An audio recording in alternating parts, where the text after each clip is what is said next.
काल दीसभर पावसान आमी खंय खंय ज्या पावसान बुट्टी येयल्या, खंय कोणाचें लुकसाण जालें सगळें तुमच्या मुखार हाडलेलें.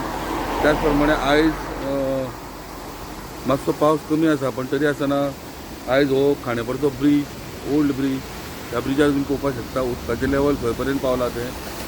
आनी असोच समज जर कंटिन्यू पावस पडलो जाल्यार म्हाका दिसता आनी काही वर्सां पयलीं पुला वयल्यानूय उदक ह्या गेल्लें आसा. त्याच प्रमाणे गांजे हांगासर जो मेन रोड आहा उसगांव गांजे, तो रोड खचला. ताका लागूनय जायती ट्राफीक ब्लॉक जाल्या. आनी बारीक बारीक अश्यो गजाली म्हाका दिसता पावसाक लागून खंय कोणाच्या घरान उदक वचून लुकसाण जाला, कोणाची बागायती नश्ट जाल्या, अश्यो खूब पावसाच्यो घडामोडी जाल्या. उसगांवच्यान प्रुडंटा खातीर विवेक प्रभू. Subscribe Prudent social media channel and press bell icon for latest notifications.